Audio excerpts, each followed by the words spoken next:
How are you guys? Don't forget to leave a review and enjoy the story. Enjoy watching. The story begins. Shuaib struggles to remember who he is. He has trouble breathing, and the blinding light prevents him from opening his eyes. MC was born on January 7th in Gyuda, Saitama Prefecture, and is currently 23 years old. He has never been in a relationship. He lives in the city of Kaname and has been working in the sales department of an advertising company for almost a year. Slowly, Shuaib remembers what happened. He got drunk and fell off the balcony, seemingly breaking every bone in his body.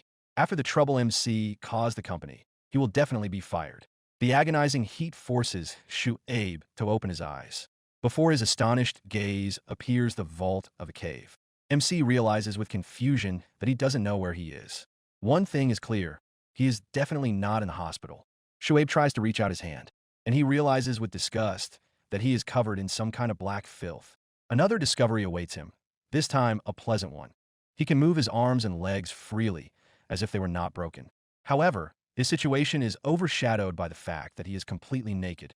Wondering what is going on in this place, MC gets to his feet and looks out of the crevice.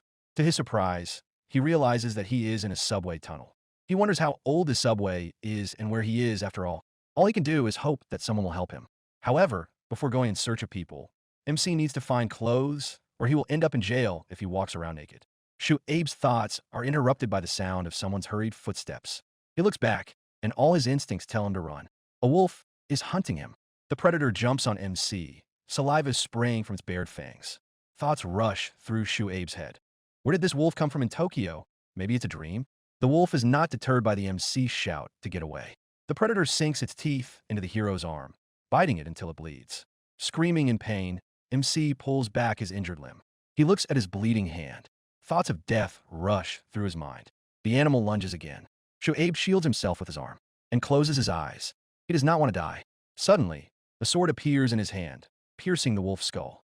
The dead animal falls next to the MC. He looks at his own palm in bewilderment. Now that the danger has passed, the hero realizes that he is very hungry. His gaze falls on the carcass of the predator. The MC has never been strong, but he defeated the wolf. He has nothing to cook his prey with. His empty stomach is compounded by trembling hands. MC is ready to pounce on the raw meat. Suddenly, someone asks if he wants to take the core of power. Shuaib looks around in confusion, searching for the source of the voice. Behind him, MC finally sees the speaker. It is a small animal, and it asks to be fed too. Shuaib's brain can't take it anymore, and the MC cries out loudly in surprise. His interlocutor deftly silences him with a slap so that other predators don't come running at the sound. Pulling Shuaib by the ear, the animal explains that it feeds on the remains of the power cores that hunters throw away. It orders the MC to take out his blade and remove the ghost wolf's core. The hero obeys, obediently starting with the stomach, as the animal said. He struggles to cope with his thick skin, but there are still ribs ahead. The core of power, as the animal explained, is round and located in the lower abdomen, deep inside. Fighting his revulsion, MC digs into the wolf's insides and finally finds what he was looking for. At that moment, an animal roars in the distance, and the creature warns that other predators will soon arrive. The companions return to the cave, where MC woke up. The animals cannot get through the crevice, so it is a good hiding place. The animal suggests that this place appeared due to fluctuations in the metro. The hero asks confusedly and admits that he has no idea where he is. His interlocutor promises to tell him later, but for now advises him to eat the power core. Shuaib is not enthusiastic about eating something he doesn't understand, especially when it's raw. The creature, however, insists and, breaking into a shout, remarks that otherwise the core will rot. He himself has already sunk his teeth into the core. Overcoming his reluctance, the MC swallows a piece and feels a sudden surge of strength. Stunned, Shuaib turns to his companion, but the latter calmly says that the hero has increased his level. This explains to the confused MC that his Kinshur body has grown, adding that although the hero is parted a Kuri, he will be dumber than an animal. This does not make it any clearer to the MC, which he admits to his companion, adding that he is not even a hunter, but an ordinary employee. His interlocutor, in turn, does not know the meaning of this word and takes it for a silly name. Shuaib introduces himself in response. Here, the animal happily announces that he has also increased his level. It adds that it is a magical beast, or a chipmunk, in other words. The animal, saying that it has eaten its fill, hands Shuaib the remains of the core, offering him to finish it. He notes that chipmunks seem to eat grass. However, He obediently eats the treat and feels a surge of strength again. The chipmunk says that Shuaib is a strong person, since he was able to level up twice in this way. The MC sighs and replies that he is still weak. What's more, he has no idea where he is or what year it is. The chipmunk, washing himself, introduces himself in turn. His name is Tomiko. She explains that they are in the Utsuka subway station and that the lower they go, the higher the levels are. The chipmunk is not sure about the year, but according to the Tokyo calendar, it is approximately the year 102. Tomiko continues the story, adding that the subway was flooded a century ago and the former kingdom has fallen into ruins. Now it is New Tokyo, or the Kingdom of Humans, as her mother told the chipmunk. Shocked, Shuaib recalls a conversation with his parents. For unknown reasons, collapses became more frequent in the subway, leading to the destruction of the tracks. It became difficult for MC's relatives to visit him because the new Utsuka station was out of order and they had to walk along a mountain trail. Due to the huge queues, it was impossible to even get to the platform, let alone board a train. On television, this situation was called flooding in the subway. Now this phrase seems vaguely familiar to the hero. That day, the hospital was swarming with people inside and out. Suddenly, a nurse burst into the ward, ordering Shuaib to leave the building immediately. But the warning came too late. Due to a strong earthquake, the building was shaking and threatening to collapse. The power supply shut down, and the entire hospital was plunged into darkness. And then it seemed to MC as if he was falling along with the bed. Shuaib remembers all this perfectly well, and Tomiko's story confirms it.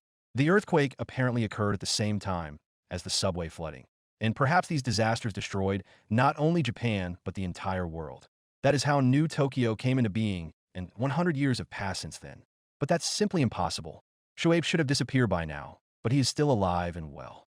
After hearing all this, Tomiko concludes that MC is a person from the previous world, but she also does not understand how the hero managed to live so long. Shuaib twirls a piece of black filth that was stuck to him when he woke up, and Tomiko informs him that it is mold. MC asks in surprise. The chipmunk suggests that it is Kinnu, but faced with the hero's incomprehension, he remarks irritably that it is simply impossible to communicate with such an ignorant person. Shuaib, under Tomiko's indignant threats, picks up the animal and begins to stroke it. Finally, he finds a spot on its belly that makes the chipmunk simply melt. Taking pity on him, Tomiko explains that Kinnu is the ability to control Kinshur, otherwise known as skill. Here, the chipmunk interrupts, demanding more affection. Obediently following the order, the hero asks if Kinnu is a type of mold. Tomiko explains that inside every person there is a fungal thread that allows them to use Kinnu. Shuaib grimaces in disgust, as this fungus reminds him of a parasite. The chipmunk notes that the MC killed the wolf with the help of Kinnu. Shuaib looks at his palm in shock, admitting that at that moment he simply wanted to live desperately. Gathering his thoughts, he commands his sword to appear. To his amazement, he managed to summon the weapon. Tomiko explains that this is the ability of his fungal, which hunters use. MC crunches as he detaches the weapon from his palm and examines it. Before him is an unpolished blade. It is sharp like a sword, yet light. Tomiko informs him that it is a hard and sharp thing. The chipmunk says that hunters from Ikitori use these to gather resources in the subway. They eat power cores, becoming stronger and sometimes bigger. The MC barely suppresses the urge to vomit, thinking that these cores resemble genitals. Tomiko continues, noting that the current inhabitants of the subway seem to be descendants of animals that survived the pandemic in the subway 100 years ago. This disturbs the hero even more. Taking advantage of the opportunity, he tries to clarify whether Itsuka is near Sugamo or Ikebukuro. Tomiko does not know. He adds that he has never left the subway. Tomiko learned about people and their language from his mother, who used to kill monsters alongside hunters and knew everything there was to know. Chipmunk sadly lowers his ears, thinking of his mother. Tomiko is distracted from his sad thoughts by another question from Shuaib. He wants to know how to get back to the surface. The chipmunk cheerfully exclaims that it is impossible. The MC is so weak that it will instantly become lunch for some predator, and then leave the animal's body in the form of excrement. This prospect does not please Shuaib at all. To get to the surface, the hero needs to climb the stairs, considering that the subway is teeming with dangerous predators. MC timidly inquires about the abilities of other people, but Tomiko informs him that Shuaib is the first human the chipmunk has ever met. That is why he was so surprised when he encountered MC. The hero becomes discouraged, but Tomiko notes that all is not lost. MC needs to level up, eat power cores, and learn how to fight subway monsters. and become as fierce a hunter as the one the chipmunk's mother worked with. Shoaib admits that he is unlikely to cope on his own. He has neither the knowledge nor the skills. But then Tomiko jumps on his shoulder and offers her help. She knows a lot from her mother and can become better in battle. MC is touched, but doesn't understand why the chipmunk wants this. He replies that he wants to see the sun and people, and to do that, he needs to leave the subway. His mother ended her journey this year, and he cannot make such a journey alone. This means that he and MC must stick together. Tomiko is sure that this is an offer he cannot refuse. Tomiko reveals that she is a girl. Shoaib thinks about the adventures that await him in the company of the chipmunk, with a single sprout sword in the middle of the 50th level dungeon. However, you won't know until you try. Shoaib is ready to begin the journey. MC and Tomiko seal their alliance with a handshake. The hero says he wants to get along with the chipmunk, and his companion replies that the feeling is mutual. In turn, she will do everything possible. They just need to work together. It seems that this couple will spend 5 years on just one level. Shoaib asks to be treated more politely and suggests building a raft out of leaves when they get out. However, it will most likely sink. Tomiko replies that she is serious. The chipmunk is confident that they will see the sunlit New Tokyo much faster. Shoaib tries to figure out where he is now. A nurse peeks into the room and announces that it's time for breakfast. MC realizes that he is in the hospital and decides with relief that it was just a dream. A doctor comes in to ask how he is feeling. In response, the hero asks when he will be discharged. The doctor smiles and tickles his cheek with a brush, noting that he needs to raise his level first. Now the protagonist wakes up for real. Instead of the doctor with a brush, a chipmunk is sitting next to him, stroking his face with her tail. She informs him that it is already dawn outside. With a familiar gesture, he pats Tomiko and complains that his nightmare did not end with his awakening.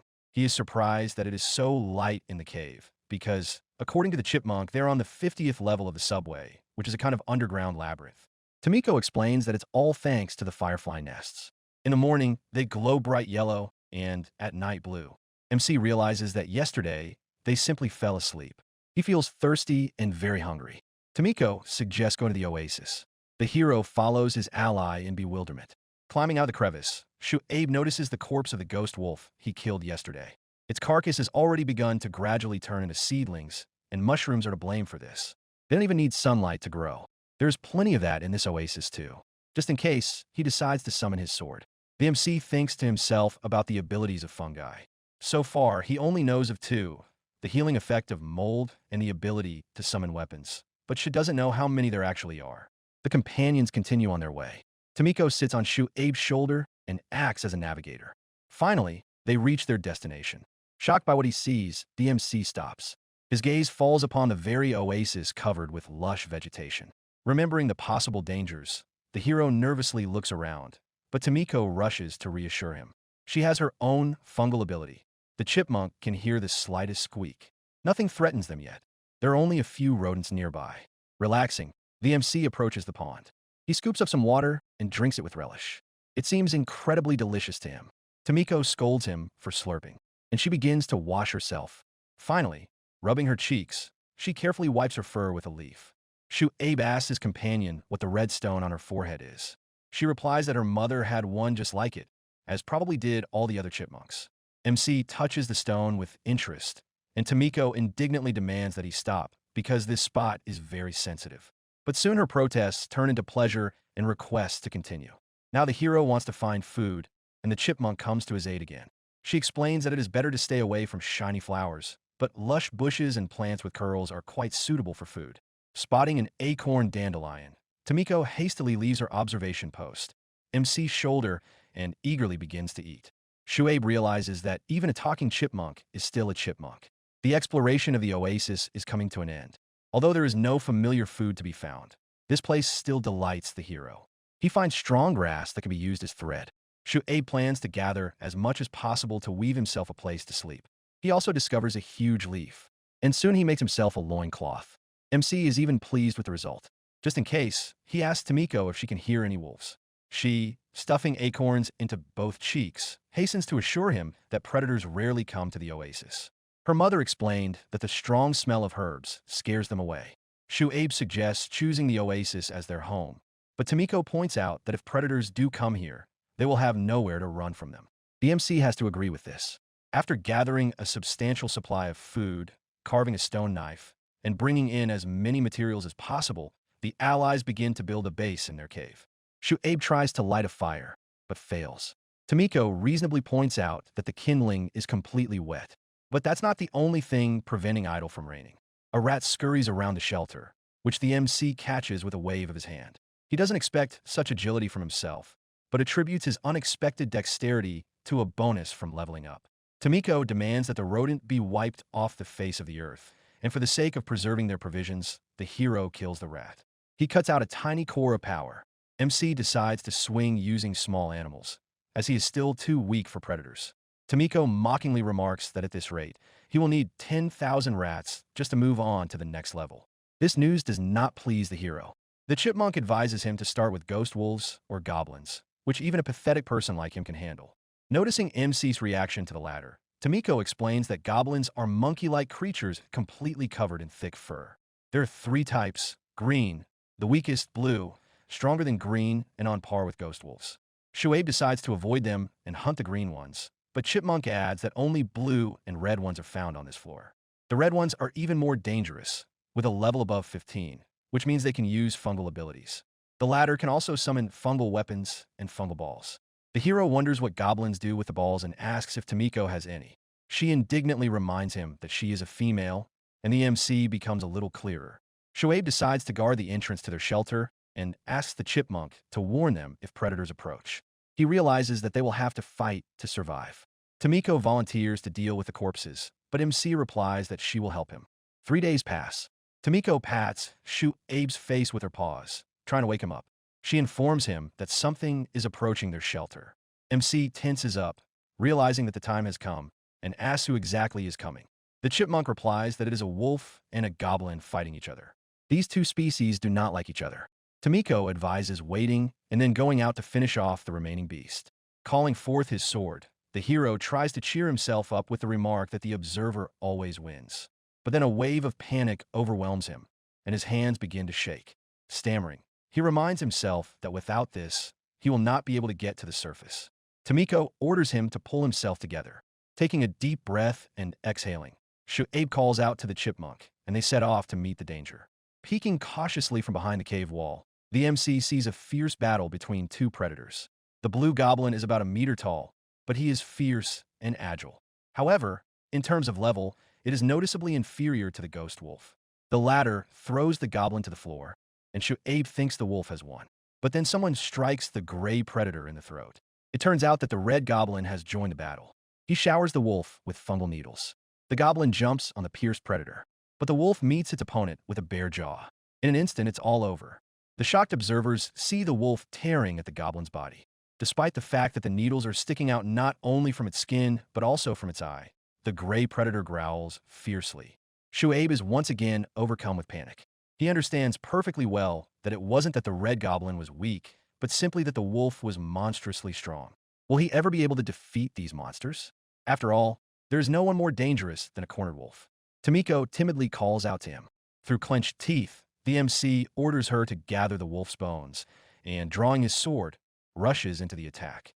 MC bravely confronts the predator, wearing only a loincloth and armed with a sword. He has time to wonder what his colleagues would think of him if they saw him now. The wolf turns sharply, and the hero mentally prepares himself to be knocked out. With a desperate cry, Shuaib rushes into the attack. Tomiko, tears in her eyes, rushes to the guy lying on the floor. The defeated predator is lying nearby. The chipmunk notes with horror that the MC is bleeding. She is afraid that he will die. Shuaib hastens to assure her that he will get treatment now. The hero glances at the wolf. He realizes that it was difficult for the beast to fight with one eye blinded. The wolf could have easily killed the guy. He inflicted an impressive wound on the MC, which will be difficult to heal. Tomiko is also shocked by the sight of the wound. However, she does not worry for long. The chipmunk is already imagining how many sporangia she will get, and her fear is replaced by enthusiasm. Then Shuaib hears something out of the corner of his ear. A moment later, he is hit on the head. He looks back with difficulty. MC sees a goblin who, it turns out, is not dead. The creature is breathing heavily. Suddenly, the hero realizes that his fungal thread has disappeared. He decides that it is because of his wound, which is not yet healed. The goblin doesn't wait and lunges at Shuaib. Something crunches inside the guy.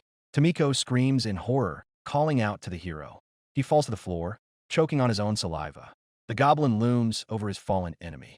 The MC realizes that if he doesn't do something, he will die. Then something rushes past him. Tomiko throws herself between the guy and the goblin, hissing furiously. She demands that the creature stop. It reaches out its hand toward the chipmunk. Despite the pressure, Shuaib struggles to get up. If he does nothing, both he and Tomiko will die. Suddenly, he notices a thread on his finger. What the hero initially mistook for blood turns out to be red mycelium. The hero has a revelation. Tomiko, meanwhile, fearlessly flies at the snarling goblin. The MC warns her with a shout and throws a small ball at their enemy's face. The projectile hits the goblin on the nose and explodes. The creature's head is engulfed in flames. Tomiko realizes with delight that it is a golden bullet. The goblin, squealing in pain, rolls on the floor, trying to put out the fire. With trembling hands, Shuaib grabs a sword and raises it above his head with a shout. Tomiko slips a power core into the exhausted hero's mouth. He struggles to regain consciousness. Everything is blurry before his eyes, but he can make out the silhouette of a female chipmunk. Shu weakly whispers the name of his ally. Suddenly, he jumps up, startling Tomiko. But the MC reassures her, explaining that he has raised his level to 4. The chipmunk joyfully throws herself into his arms, and the hero rushes to pet his companion. He notices that Tomiko's fur is covered in blood and curses the goblin. But the chipmunk assures him that she is fine and suggests that he look around. The bodies of defeated enemies lie around the pair of allies. Shuaib cannot believe that he survived under such circumstances. MC couldn't imagine that he, an ordinary person, was capable of going through all this. Tomiko dances joyfully, enjoying her victory. The sporangia increased from 3 to 6. Shuaib is surprised to realize that he even had a little fun. The chipmunk explains that there are 2 types of golden bullets. The guy ate one, but there are others that freeze or restore when they hit. Shuaib remembers that his bullet caught fire. He realizes with excitement that this is the power of fire. This type of mycelium greatly helps allies survive, but it's still not that easy for them. MC gives all the loot to Tomiko, but he is used to it. Now the hero is full of strength, but his wounds still remind him of his injuries. The chipmunk notices that the guy is exhausting himself fighting goblins. He tries to find out what Tomiko's level is and believes that she has combat support skills. The chipmunk modestly replies that she is just an ordinary animal. Shuaib recalls how the wolf almost killed Tomiko and is convinced that they need to stick together. The chipmunk says mockingly that the guy is lucky there is no real subway in this place. Otherwise, the hero would have shit his pants out of fear. She tries again to find out her level. It wasn't a bad day at all. Tomiko looks happily at the supplies they have gathered. After wishing each other bon appetit, the companions begin to eat. Suddenly, Shuaib freezes. Tomiko asks anxiously what happened.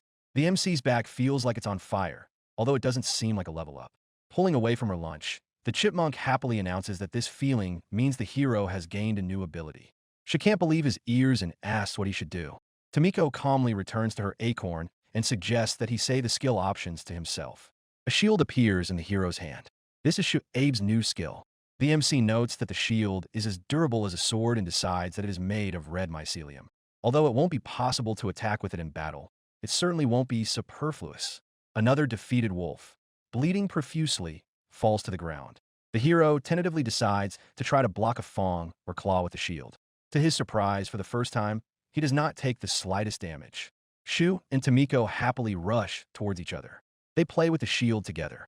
Overcome with fatigue, they lie down next to each other. The chipmunk notices that everything is going as planned and that they should continue in the same vein. The hero agrees and asks what her level is. She brushes him off, replying that it is 36. 6 months pass. During this time, everything has changed significantly. Summoning the mycelium, Shuaib waits for the wolf to attack. The wolf lunges at him, and the hero calmly deflects its attack with his shield. He spins small balls in his fingers and shoots them at the predator, hitting him in the neck.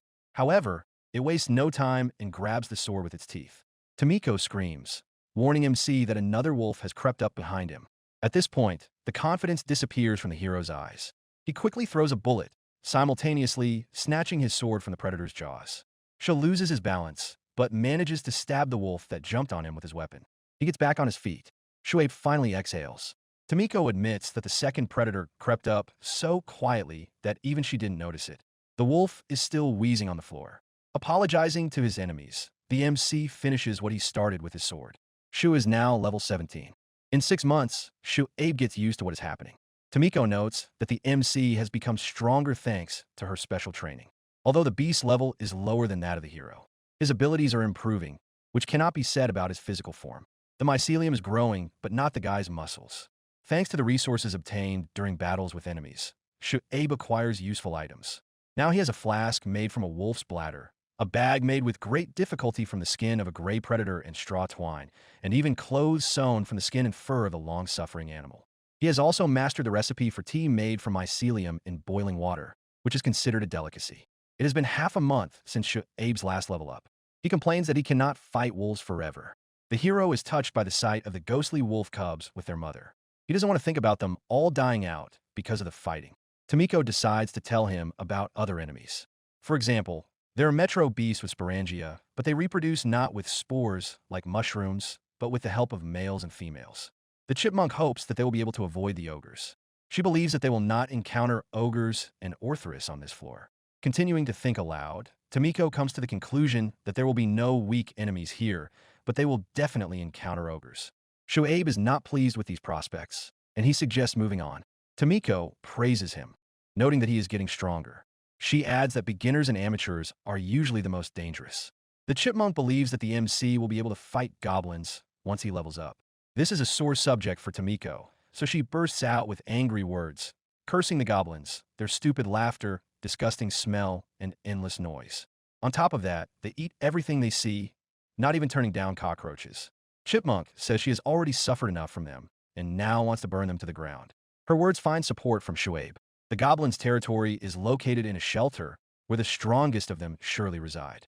MC admires Tomiko's level of knowledge. The chipmunk offers the hero some food, as she herself is already full. Then Shoaib feels a familiar rush of heat in his back. This is a new skill, and Tomiko urges him to find out what his ability is. MS diligently summons his talent. Soon, a ball of mycelium forms in his palm. Shoaib throws it, but nothing happens. He wonders what would happen if he ate it. MC catches a guinea pig and shoves the ball into its mouth. It squeaks and acts quite actively, but nothing much changes.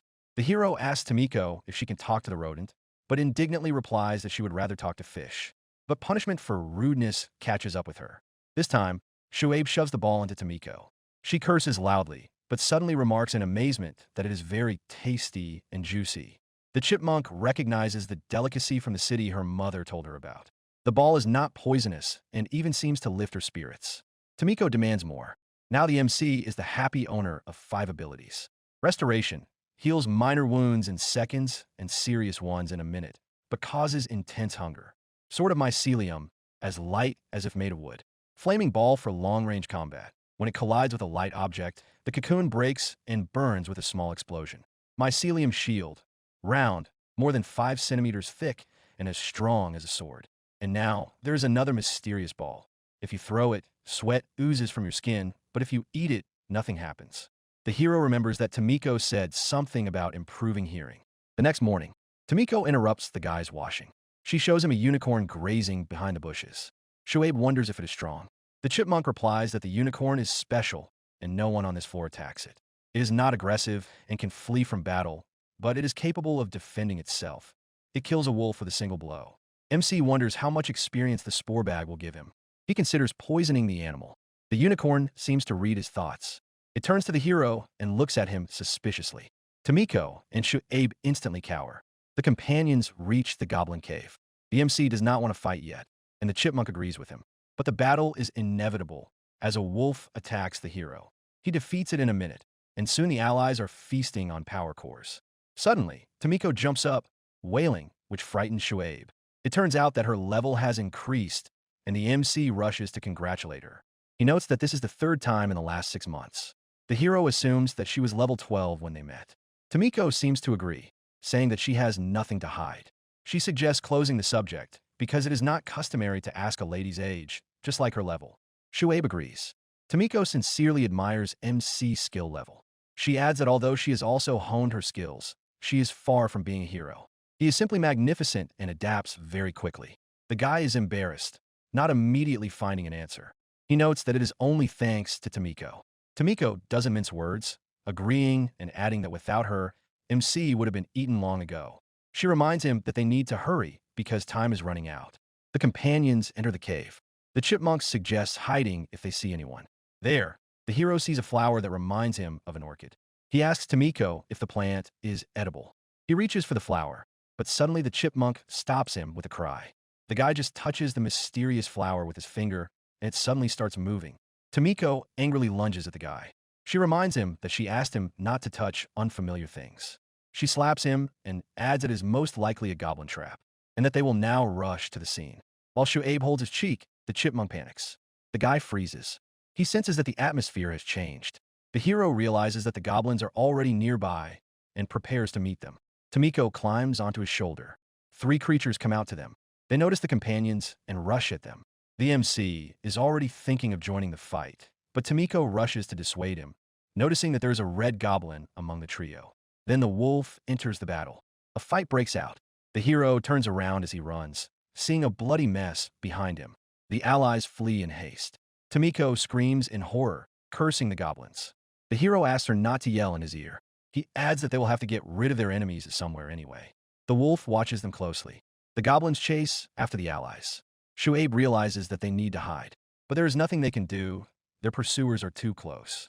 The guy summons his sword and orders Tomiko to run. The hero is ready to face the danger head-on when suddenly the goblins begin to retreat rapidly. MC doesn't understand what's going on. Suddenly, the chipmunk calls out to him in a trembling voice. Shoaib turns around and sees what has caused the goblins to flee. The creature stares intently at the hero with its black eyes. The MC does not understand what kind of silent creature is in front of him. Tomiko's eyes fill with tears. Trembling with fear, she explains that it is a spirit and its level is above 50. The guy just grips his weapon tighter. He tells the chipmunk to run, and he will try to buy her some time. Tomiko doesn't even have time to answer him before the spirit is already right in front of Shoaib. In the blink of an eye, the enemy smashes the shield, breaking it into small pieces. The hero is thrown aside by the blow, and he bangs his back against the stone floor. His arm is broken in several places and twisted unnaturally. The boy screams in pain. The female chipmunk calls out to him in horror, begging for help. The hero's thoughts are confused. He doesn't want to die, but then the spirit grabs Shoaib by the head with its long fingers and lifts him up to the level of its face. The MC feels that his end is near. The spirit twists the hero in its fingers. Something inside the guy crunches, and he can only scream in pain. Tomiko, squealing and cursing, bravely throws herself at the monster and grabs it by the hair. Shoaib calls out to her in a weak voice. The spirit swats the creature with its hand as if it were an annoying insect, and the chipmunk falls to the floor. A spot of blood left by Tomiko remains on the creature's hair. MC looks at his friend's motionless body with eyes distorted by horror. An angry cry bursts from the boy's chest. He creates balls of mycelium and burns the spirit's fingers with them. MC breaks free from the monkey-like monster's grip and rushes to Tomiko, who is still lying on her side. Only now does the hero notice the stump left of his arm. The guy falls to his knees in front of the chipmunk, but the momentary respite ends. The spirit attacks the young man again. It pierces Shoaib's back with its claws, and, impaling him as if on a fork, brings him to its mouth, preparing to devour its prey. However, the hero, with difficulty moving his broken fingers, creates new balls of mycelium. He sends his enemy flying. Shoaib throws the projectiles into the gaping mouth. There is an explosion. The spirit's fingers no longer hold the hero, and he falls to the floor. The guy struggles to roll onto his back. Leaning on his stump, he crawls toward his partner, calling her name incessantly. Once he is next to the motionless chipmunk, MC places her on his palm, which has been burned by the explosion. Tears well up in Shoaib's eyes. Tomiko defended herself as best she could. Her ability is mycelium armor, which creates a coating of mycelium that protects her like real armor. MC tries to convince himself that the animal will not die. This will not let her die. The boy struggles to his feet, holding Tomiko tightly. Shoaib applies bandages made of leaves to the chipmunk. One plant heals cuts, another heals scratches. The hero desperately calls out to the chipmunk. He tries to wake her up, reminding her that she is not just any animal, that she could not be crushed by some monkey. Beads of sweat roll down Shoaib's face from the tension. He needs to think of something. After all, the small and timid Tomiko saved his life. Mycelium balls form on the MC's fingers. He squeezes it, and some kind of liquid pours into the chipmunk's mouth. Suddenly, the animal starts coughing. Tomiko opens her eyes slightly and uncertainly calls out to the shocked hero. She asks why the boy is crying, but he hastily replies that something just got in his eye. The next day, Tomiko, stuffing mushrooms into her cheeks, notices how great Shoaib's ability is. Now, they will be able to heal any wound. The guy, also enjoying his meal, reminds her that he is using up his mana and that it's time for the chipmunk to finish her treatment. His fifth ability is a healing ball. The liquid from it, once inside, heals injuries. The MC also healed from his wounds. The hero notices that their food supplies are running low. He even freezes for a moment with a mushroom in his hand, decides that everything is fine, and continues his meal. After all, the allies need to recover and come to their senses after what they have been through. The guy wonders what level they need to reach in order to go to other floors. Tomiko, saddened, freezes with a nut in her paws. The chipmunk apologizes to the hero. He looks at her in confusion, his mouth full. Tomiko, looking sadly ahead, admits that she has hidden something from her companion. Shuaib asks again, not understanding. The chipmunk reminds him that she told him about her mother's partner. Thinking for a moment, the guy remarks that he must have been lucky and strong. Tomiko was born 5 years ago. Her mother died a year earlier, but the fate of her mother's partner is unknown. The chipmunk stumbles and bitterly informs him that her mother's ally died on the 49th floor. After that, Tomiko's mother ran away with her. MC looks closely at his companion. She continues her story. The boss is on the 49th floor.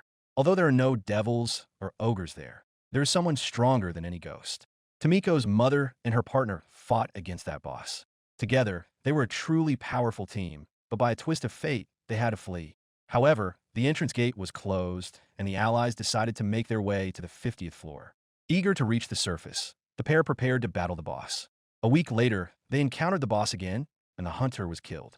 This is where Tomiko was born. Then her mother helped the hunter she had married for the last time. She really wanted to see Tomiko's father, and when her daughter grew up, they decided to leave this place. As soon as they entered the room, the door closed tightly behind them. It probably opened somewhere outside. But no matter how much the chipmunks searched for a lever, it was all in vain. Then Tomiko's mother gave her a chance to leave. The chipmunk finishes her story, bursting into tears. The boy sympathetically strokes his partner, noting that she had to go through everything on her own. He responds with a sigh. He asks what kind of boss it is. She replies that it is slime. The MC asks in surprise, transparent like water and sticky? The female chipmunk agrees and adds that the slime is also large and round. Even if you cut or hit it, it still won't die. The hero gradually understands what is going on. Tomiko adds that when she first met Shuaib, she was sure he wouldn't last a day in this place. So, she decided to keep quiet about something. The hero looks gloomily at himself and thinks that he is still a good guy for having coped. Tomiko says that her mother was level 38 and her partner was over 50. The MC realizes that to destroy the boss, they will need either luck or some kind of power. There is no other way to get out. After a short pause, Shuaib asks how the animal's wounds are. Tomiko replies that thanks to his ability, everything is going well. Besides, she really likes the taste of these mycelium balls. Calling a sprout from his finger, the hero asks if the chipmunk is going to the surface to find her father. Tomiko smiles dreamily, saying that she also wants to learn something new about her mother. Lying on her back with her eyes closed, the chipmunk begins to describe what will be on the surface. It is very bright there, with lots of people and delicious treats. There's also a sparkling thing called the sun. And it's not just some random thing, as Tomiko explains instructively to the smiling guy. At night, the stars shine, and the chipmunk wants to see them again. And there are also cool, hot males walking around on the surface. At this point, Shuaib brings Tomiko back to the previous topic of conversation.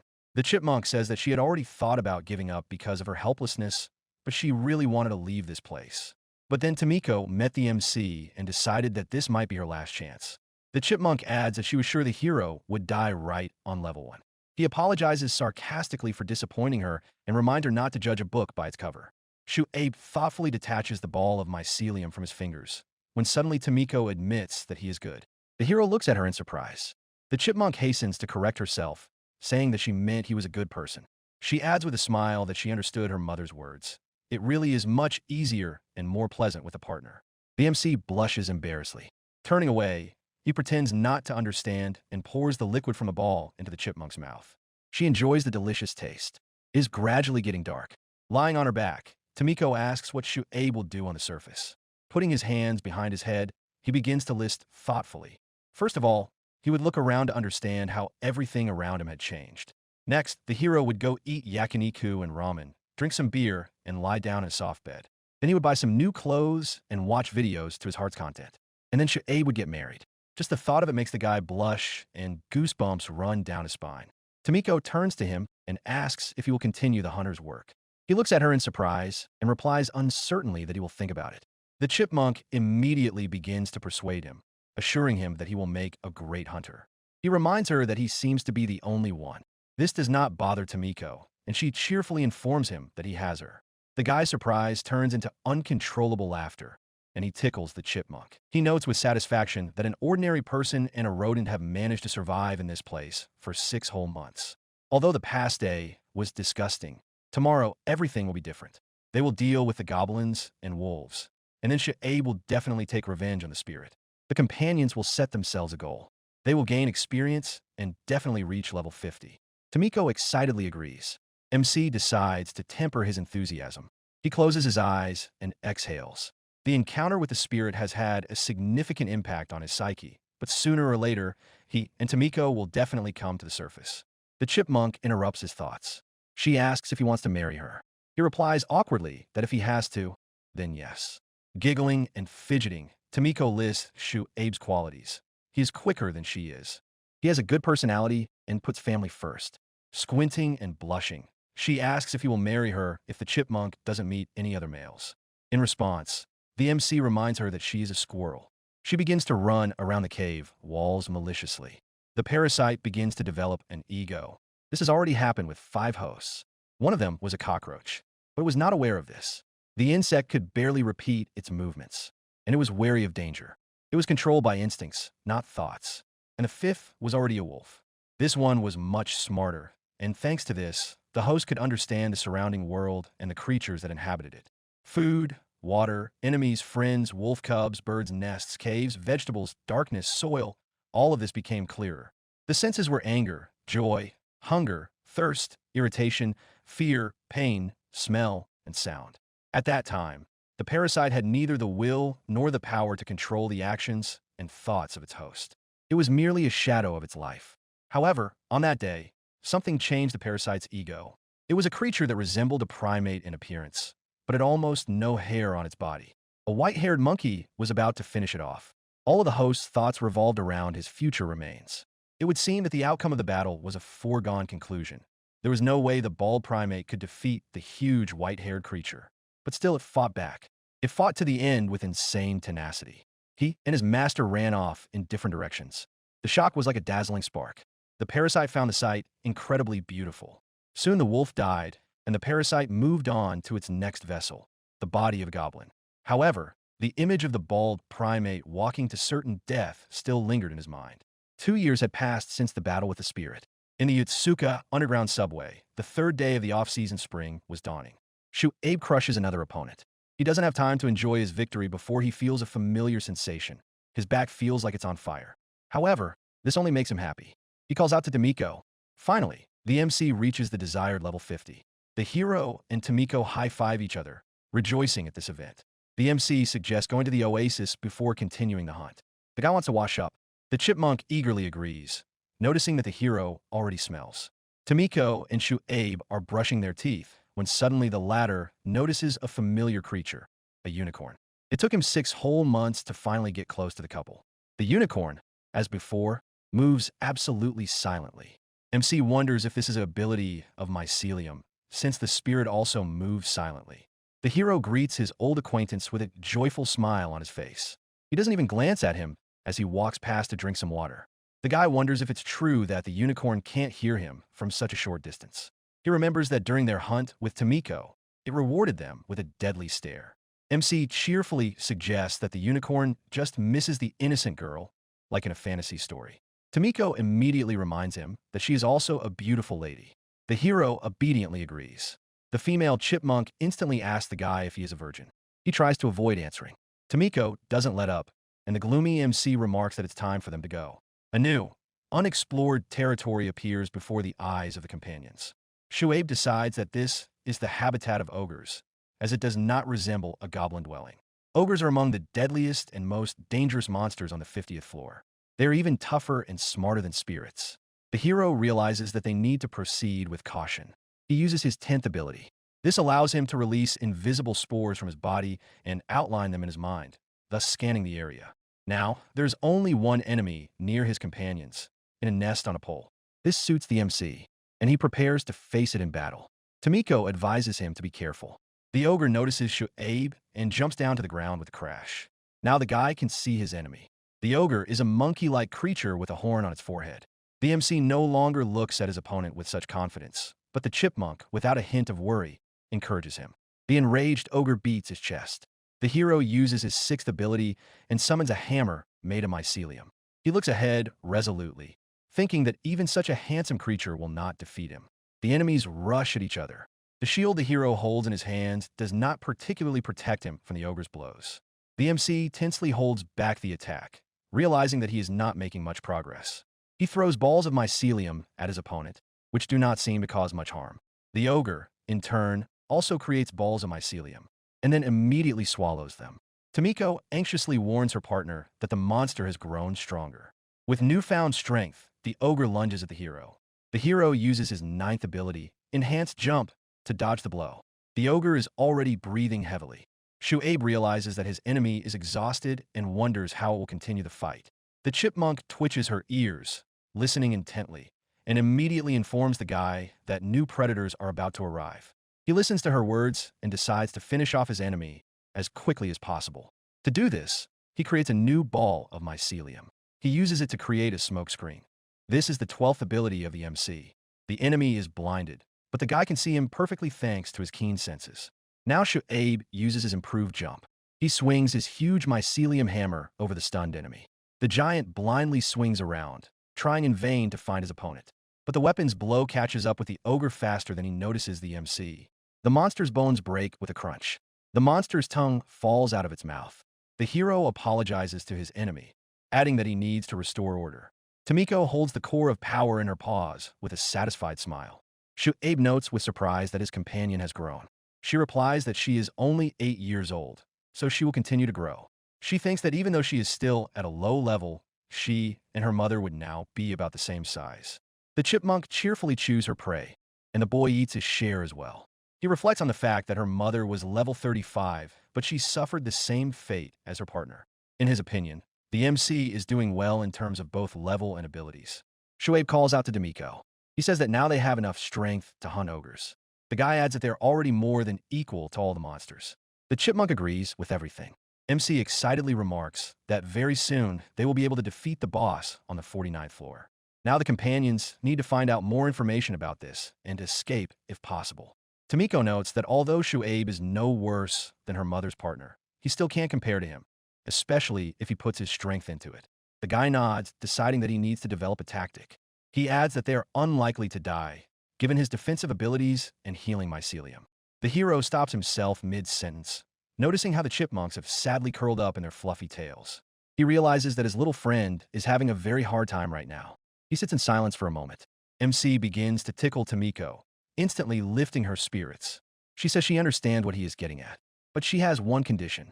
The hero looks at her in confusion. The chipmunk voices her demand. First, Shu'aib must defeat one boss. He asks again, surprised that there is also a boss on this floor. The MC hears about this for the first time. Tomiko begins to explain where he lives.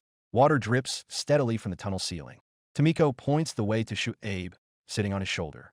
The place reminds the guy of a drain. The hero notes that there are mushroom spores everywhere in this area. Until this moment, the MC thought they were walking through a completely flooded subway. Tomiko says that the boss must be close by now.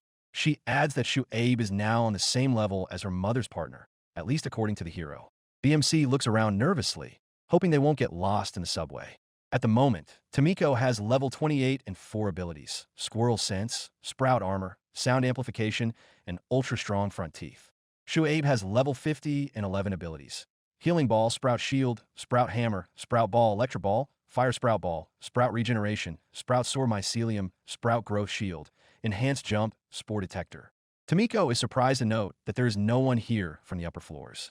She adds that in all other places there were at least 49 bosses. Tomiko thinks this is because this boss has become so powerful that he is now completely alone and wandering around somewhere. She asks if MC has ever heard of anything like this. Tomiko, without waiting for an answer, continues her story. She reports that the boss's dwelling resembles a staircase. On the way to his hideout, there are cracks that can only be flown over. The hero asks if the boss flies like a bird. She answers in the negative and is about to add something. Suddenly, a strange sound comes from behind him. MC advises the chipmunk to hide somewhere for now. Something flashes behind Shoaib. The guy quickly turns around, sending a fireball from the mycelium toward the sound. The explosion finally forces the enemy to reveal itself to MC. The hero realizes that all this time the enemy was pretending to be a rock. His opponent is a gargoyle. Opening its mouth wide, the creature hisses furiously. Shoaib decides that his boss isn't that strong after all. The guy decides there's no point in wasting time. He summons a fungal filament great shield. But then the gargoyle opens its mouth and makes a strange sound. The MC tries to cover his ears, not understanding what is happening. The monster hits the floor and soars into the air again. Shoaib realizes that in addition to its speed and ability to fly, the monster can also stun with ultrasound. However, he is confident that if he catches the gargoyle and attacks it, he will be able to win. MC immediately joins the fight, using a smoke screen. He notices that the monster primarily uses ultrasound. A certain sound catches the guy's attention, and it saves his life. He manages to dodge the gargoyle's attack. The hero remembers that bats, which his opponent resembles in appearance, navigate by the reflection of sound waves in space. This means that there is no point in limiting visibility. Meanwhile, the boss is hovering under the ceiling again and using ultrasound. Shoaib is holding his head. However, he does not miss the opportunity to strike his opponent with his sword as he flies over his head. MC is pleased that he has already managed to wound the boss. He decides to make earplugs out of healing ball. The guy notes that the gargoyle's skin is like stone, and if he doesn't swing properly, he won't be able to reach the flesh. Shoaib realizes that if the boss continues to keep his distance, he won't be able to hit him. The guy will only be able to strike if the gargoyle enters close combat. He fires fireballs at the monster, attracting its attention. The monster approaches, and the hero swings his sword with all his might. He tries to strike, but the gargoyle parries the blow. To his surprise, the MC notices that the boss also has claws. The gargoyle takes flight again and fires at the guy. He covers himself with his shield, noting that the projectiles are also spiky. As soon as the boss gets close, the guy knocks him down with his shield and shoots it with mycelium balls. With a terrifying hiss, the enemy loses his balance. The hero manages to stun it with his electric ball ability. Shoaib, not wanting to waste precious time, runs up to the fallen enemy. He is confident that since he managed to strike the gargoyle with electricity, it means that it is not so impenetrable after all. The guy swings his sword with all his might, cutting off the wing of his enemy, who screams in pain. Shoaib decides that now the enemy will not fly away, and he will be able to deal with it like a normal monster. But the gargoyle rises before the bewildered hero's eyes.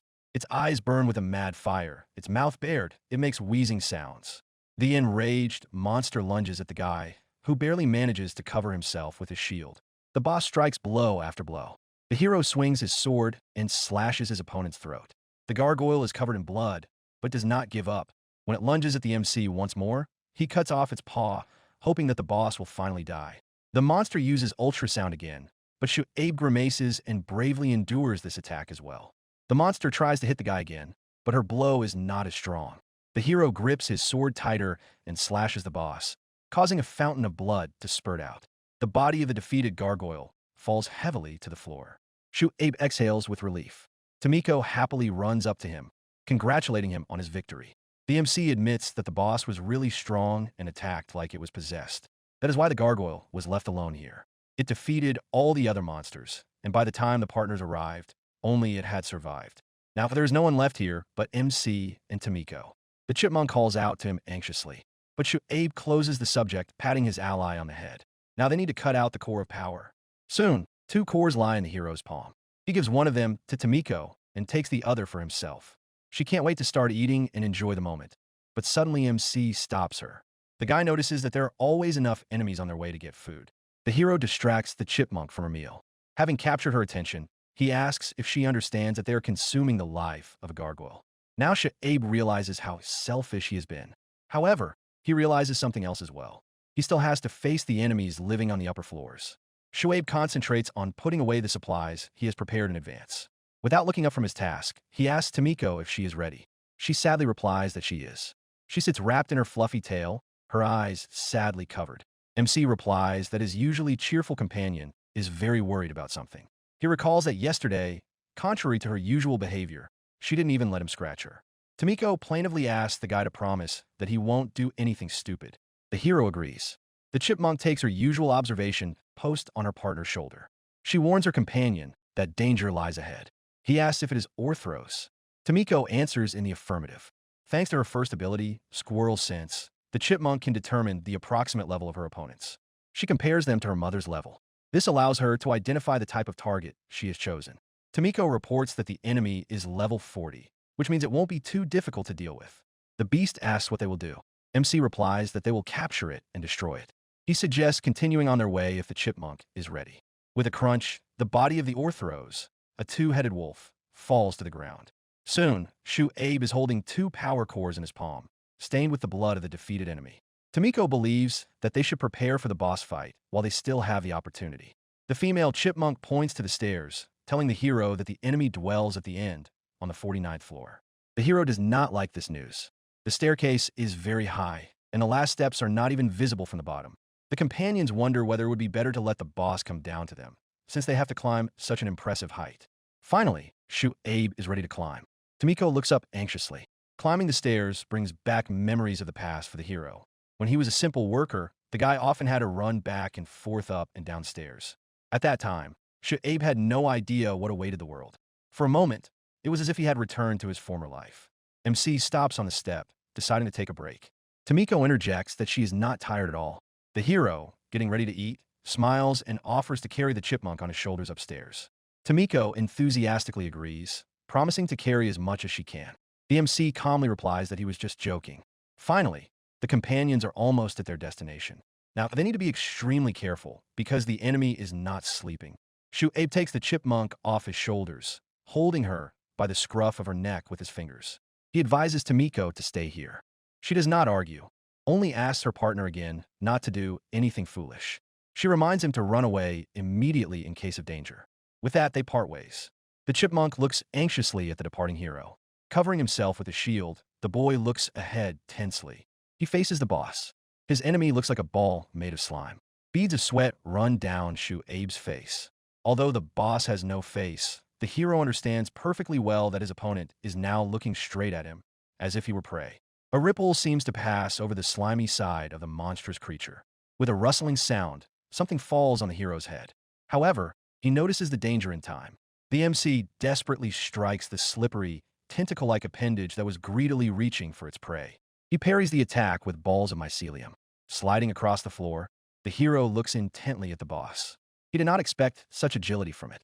The monster lunges again with its tentacles, from which some kind of liquid pours out. The guy shields himself from a stream. Only the hilt remains in his hands. Abe realizes with horror that the boss is spraying acid. The hero hastily fires balls at the monster. He tries both fire and electricity. They explode, hiding the boss behind a curtain of smoke. The slime covering the monster begins to bubble and hiss. The guy feels hopeful about winning. But after a moment, the wound closes. The tentacles of the boss, who has re-entered the fight, whistle through the air. Abe realizes that the monster has completely healed. He summons his sword, realizing that since the boss has no joints, it will be impossible to calculate the trajectory of its strikes. Acid drips onto the weapon that has just materialized in the MC's hands, and it breaks instantly. The hero is not sure if the monster will attack only in one room. Deadly, dangerous growths reach out to the guy from all sides. Tomiko frantically calls out to her partner as she watches the battlefield disappear behind explosions. Abe covers himself with his hands, his skin already melted in places by acid. He recalls Tomiko's story about the boss. She learned this information from her mother. The chipmunk drew her ally a whole diagram showing the monster structure. It looks like a slime, an aquatic monster. There is no slime in the center of the boss's body, and that is where it must be struck. Abe swings his sword with all his might. The weapon pierces the boss's side, going deep into its body. The hero himself barely manages to protect himself from the tentacle's attack with the shield he just summoned. The guy glances at the monster, wanting to see if his attack was successful. Ripples run across the boss's body, and it makes gurgling sounds. The MC realizes that he has managed to hit a weak spot. Acidic tentacles burst out of the monster with a hiss. Abe falls from these blows. Gasping in pain, he looks in horror at his severed leg. It takes a while for the guy to comprehend what has happened. MC calls Tomiko for help, and she readily rushes to his aid. Leaning on the handle of his hammer, Abe stands up. He already knows the boss's speed, strength, and attack pattern. Now it's time to apply his accumulated knowledge. Suddenly, Tomiko warns him anxiously of danger behind him. The boy does not see the huge amount of acid flying towards him. He turns around. The hero realizes that the boss has caught him. MC is about to jump away. But he is stopped by the fact that the chipmunk is hiding behind him and will not have time to get away. With his last ounce of strength, Shu'aib summons his shield again and meets the acid, covering himself with it. He is covered by a wave of burning liquid. Tomiko desperately shouts her partner's name. The female chipmunk pounds Shu'aib's arm with her paws and calls out to him, trying to wake him up. She tries to find out how he is feeling. Without raising his head, the hero struggles to reply that he is fine. But Tomiko does not give up trying to lift the MC. She promises to take him to a safe place so he can rest properly. The guy, not fully awake yet, mentally repeats the word rest. Shu'aib stammers that he can handle it himself. Opening his eyes, the MC looks in shock at his scorched skin, completely covered in burns. Not even a thread remains of his clothes. Instead of a leg, there's still a stump. Tomiko explains that his recovery isn't working because of overexertion. The chipmunk notices that the hero smells terrible, as if he were a dead spirit. Shu'aib interrupts her, trying to remember what happened. He remembers being doused with acid and realizes he has done something terrible. Breaking away from the horrors of the past, the MC decides it's time to return to the shelter. He is insanely hungry and tormented by illness. Under Tomiko's concerned gaze, the hero begins to descend the stairs. But Shu'aib stumbles on the first step and falls down like a stone, accompanied by the scream of a chipmunk. The hero does not understand why his wounds and burns have not healed, since Tomiko tried to help him while he was unconscious. His eyes burn with fear at the realization that regeneration seems to have stopped working. MC guesses that something is draining his strength, and that is the cause of all his problems. He has no strength left and cannot move. The hero urgently needs to eat something. Shu'aib reaches out with his twisted fingers to the bewildered Tomiko. However, he stops himself. The chipmunk does not mind sacrificing herself. She says she is ready to help him in this way. Tomiko asks him not to think about her. She is sure that her partner will definitely come to the surface. But the guy interrupts her mid-sentence. He grabs a rock. He sinks his teeth into it, shouting that he would rather swallow it than a little girl like her.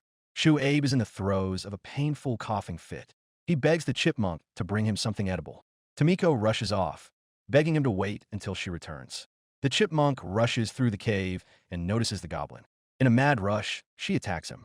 Gasping for breath, an exhausted Tomiko returns to the MC with her prey. Her entire left side is covered in blood. Stammering, she reports that she was able to defeat the goblin and falls unconscious into Shu'aib's outstretched arms. He desperately calls out to her and hurriedly tries to summon the mycelium, but nothing grows from his fingers. The hero realizes that his powers are running out. MC tears the goblin's carcass apart with his bare hands. He digs through its entrails with his fingers in search of the core of its power. Finally, he pulls out the sporangium and swallows it in an instant. The guy immediately returns to Tomiko. This time, he manages to summon the mycelium. Creating a healing ball, the hero hastily squeezes the liquid out of it. The chipmunk is healed right before his eyes and comes to her senses. She thanks him for saving her. Shu'aib looks at the stairs, holding Tomiko in his arms. He promises that they will get out of this nightmarish place together. The partners decide to study the boss. Only now does the MC learn that the monster is level 70, and even asks Tomiko if she made a mistake. The chipmunk is surprised herself. Her mother told her that it was about level 60. The boss guards the gate leading upstairs. Rumor has it that it digests the bodies of its victims. All this means that the monster continues to grow. Tomiko asks if he is still on the 50th floor, and the MC reassures her by answering in the affirmative. Without even looking, the hero throws something into the puddle of slime. The chipmunk is glad that the information about the boss's weak spot helped Shu'aib. Then a drop of acid falls on her fur. Tomiko jumps up with a scream, worried about her fur. MC calmly replies that her fur will easily recover. To achieve their goal, the partners carefully study their surroundings, exterminate enemies, and level up. They destroy a wide variety of opponents, from goblins to spirits. Before the battle with the slime, Shu'aib and Tomiko sit on the shore of a small lake in an oasis. The hero is now level 65 with 16 abilities, while his partner is level 40 with 5 abilities. While the chipmunk washes her face, the guy concentrates on cutting his hair with his knife. Seeing his struggle, Tomiko offers to help. Her teeth are perfectly suited for the task. Smiling, the MC refuses. The chipmunk insists, claiming that she is a master of her craft. Tomiko declares that she will make him handsome in a minute. The guy, worried about the safety of his face, asks the animal to work silently. At that moment, the partners are distracted from their task. An old acquaintance, a unicorn, comes to the shore to greet them. Shu'aib happily welcomes him, but the animal approaches and snorts indignantly, demanding its treat. The guy obediently throws at a ball of mycelium, and the unicorn deftly catches it with its tongue. It is in a good mood after the treat. MC gently calls out to the animal. He approaches the creature and is about to say goodbye to it. The hero explains to the unicorn that as soon as his companions defeat the boss, they will leave the oasis forever. The guy adds that they will surely be able to see each other again before they leave. Shuaib tells the animal to take care of itself. Tomiko asks it not to forget them. The unicorn looks at them intently. Then it turns abruptly. MC thinks that the animal simply does not understand their speech. But then, to the horror of the two allies, the unicorn suddenly breaks into a run and crashes into a stone wall with all its might. Shuaib calls out to the animal in alarm. It takes its horn in its teeth. It breaks off from the impact and hands it to the MC. Shuaib is surprised that the unicorn would sacrifice itself in this way. The chipmunk explains that unicorns can grow new horns. And when they meet again, this one will have an even more beautiful horn than the old one. The hero thanks it for the gift, promises to take care of it, and adds that they will see each other again soon. Then the unicorn rushes away. A move Tomiko sobs on Shuaib's shoulder while he marvels at the creature's actions. Meanwhile, Orthros tries to escape from the slime boss. Acid charges fly after the predator. The animal flies straight at the monster. Tomiko and Shuaib, loaded with supplies, leave the shelter. They both bow their heads, saying goodbye to the place that served them faithfully. The partners are ready to set off. Orthros is gradually consumed by the boss. The acid corrodes the animal's body, soon leaving only a skeleton. The remains of Orthros sink deeper and deeper into the boss. The parasite moves on to a new host. Shuaib and Tomiko, holding tightly onto the hero's shoulder, bid farewell to the 49th floor that has become their home. Tomiko watches the boss closely, peeking out from behind the edge of the step. She returns to Shuaib, reporting that the monster has only grown stronger. Remembering their last battle, the MC's face darkens. He clenches his fists, trying to calm his involuntary trembling. Stammering with overwhelming emotion, the chipmunk asks if her partner is afraid. She herself is shaking all over and, through her sobs, swears to fight alongside Shuaib. The animal adds that dealing with the boss will be like dealing with an acorn. The sight of the tiny chipmunk fiercely threatening to finish off the huge monster amuses the guy. He pats Tomiko on the head with a smile, and she is indignant at his laughter. Nevertheless, the hero realizes that he cannot do it alone. The partners clench their fists, promising to give the boss a hard time. The chipmunk is in a fighting mood and ready for battle. Shuaib nods. He takes off his jacket, baring his torso. He summons his sword and shield. Now the hero is ready for battle. Soon, the MC is standing in front of the monster. He notes that it has indeed grown significantly and become stronger. But then the boss suddenly attacks with its tentacle. The guy, however, was ready for this and manages to dodge. The hero swings his sword and cuts off the appendage. The severed limb falls to the floor. The small victory pleases the MC. Shuaib's 15th ability is Mycelium Beam. Shining Mycelium covers the sword or shield, improving its strength, sharpness, and flexibility. Now the MC applies this to his weapon. He also uses his trump card, Ability 16, Extra Hand. It sprouts from his back and consists of mycelium. Now he is armed with 2 swords and covered by a shield. The boss releases tentacles. These appendages are solid, like a mountain of muscle, but at the same time very flexible. MC decides to parry the blows for now and try to counterattack. Shuaib concentrates on his strikes, meeting the tentacle attacks with his shield. He manages to dodge, but the monster is unharmed. MC angrily cuts off one of the boss's appendages. Here, the hero recalls the information Tomiko learned from her mother. The slime consists of 3 parts. The outer layer is a membrane, a flexible but hard surface consisting of cells. It covers an acid that can dissolve any living creature. Finally, at the center of the creature is a core that contains the brain and other internal organs. According to Tomiko's mother, the boss will die if this core is destroyed. To get to it, the hero could pierce the slime with a sword, but that would not be very effective. So Shuaib decides to cut off all of the monster's tentacles. He rushes into attack with a cry. He cuts off some of the tentacles with his sword and blows up others with mycelium balls. More and more tentacles fall to the floor. Acid splashes out of them. MC meets the stream with his shield and rushes back into battle. However, Shuaib's strength soon begins to fade. Beads of sweat run down his body, and he breathes heavily. The guy himself feels incredibly tired. Each attack only exhausts him more. He wonders if the boss can even get tired. Then MC notices that the monster is shrinking. He creates balls of mycelium and shoots them at the boss. While the monster is engulfed in an explosion, the hero quickly runs away. Shuabe returns to Tomiko, who greets him joyfully. Noticing how exhausted the guy looks, the chipmunk hands him some water. She also reminds him to stretch. The guy tells his partner that they have a chance to escape, but he needs Tomiko's help. Although the slime is decreasing, the monster's tentacles are getting stronger and stronger.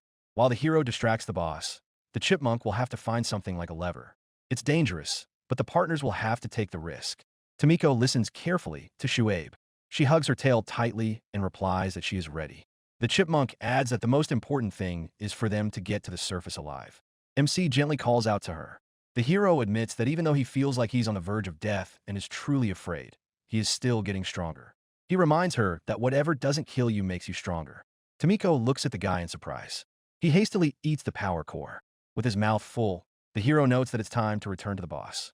The slime seems to be growing again. While the partners are chatting here, the monster grows larger. Shuabe adds that he is worried about the unicorn and that they will need to thank it for its help. Tomiko has tears in her eyes. MC gets to his feet and pours water on his head. He is ready to show the boss what he is capable of. The hero invites the chipmunk to watch him avenge her mother. Tomiko, overwhelmed with emotion, jumps up and slaps her partner on the cheek. He asks her to stop acting like Dampé. Shuabe climbs the stairs. With his sword at the ready and shielding himself, the guy enters the boss's lair.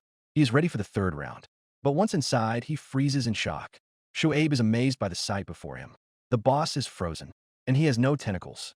MC wonders if he has killed the monster. He approaches the beast uncertainly. Then a ripple runs through the boss's body.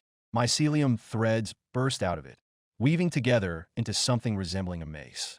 The guy can't believe his eyes. Then the monster strikes with its new weapon, and the hero almost loses his balance. The MC tries to cut off the appendage, but his sword meets the tentacle with a metallic clang. Shuabe realizes with horror that he will not be able to cut off the limb. His weapon is no longer of any use. The hero barely manages to dodge the boss's attack. The boss crashes to the floor with a loud bang. MC understands that the monster's tentacles are strong thanks to the mycelium. The boss only has 3 tentacles so far, but that's only for now, so the guy needs to break through. Shuabe rushes forward. He manages to wound the tentacle, and he barely manages to shield himself from the stream of acid that splashes in his face. The guy jumps over the protrusion, throwing his sword at it. He almost hits it, and the boss now moves differently, but the hero has already memorized its movements. The boss raises its tentacles, preparing to strike. Shuabe is ready to dodge. Tomiko sits quietly, sadly clutching her tail. She raises her head warily. The chipmunk realizes that it's time to act. She sincerely believes in Shuabe. The entire floor is covered in acid, and severed tentacles lie everywhere. The guy is breathing heavily, but he is satisfied. There is not much left to endure. Then something begins to separate from the boss's body. MC grips his sword tighter. He is ready to deliver the final blow that will deprive the monster of its power. Suddenly, the boss flies into the air before the astonished eyes of Shuabe. Sharp spikes emerge from the monster's body. The monster descends with such force that the MC falls to the floor. He covers himself with his shield. The guy realizes that the boss has monstrous strength, but he can't stop now. Shuabe quickly creates balls of mycelium and blows up the flying monster with them. It falls to the ground. The hero is overcome with inexplicable excitement. He can no longer imagine ever having to work a boring job, because the battle seems incredibly exciting to him. Both the boss and the MC have weakened. The guy realizes that it's time to deliver the final blow. He glides toward the monster and cuts through the slime. The hero walks through puddles of acid and looks with disgust at the boss's still twitching remains. Shuabe stands in the middle of a half-destroyed cave, in the center of which lies the sprawled body of the monster. The entire floor is littered with severed tentacles. Shuabe exhales and shakes himself, realizing that it's all over. Tomiko looks at the pieces of slime with hatred.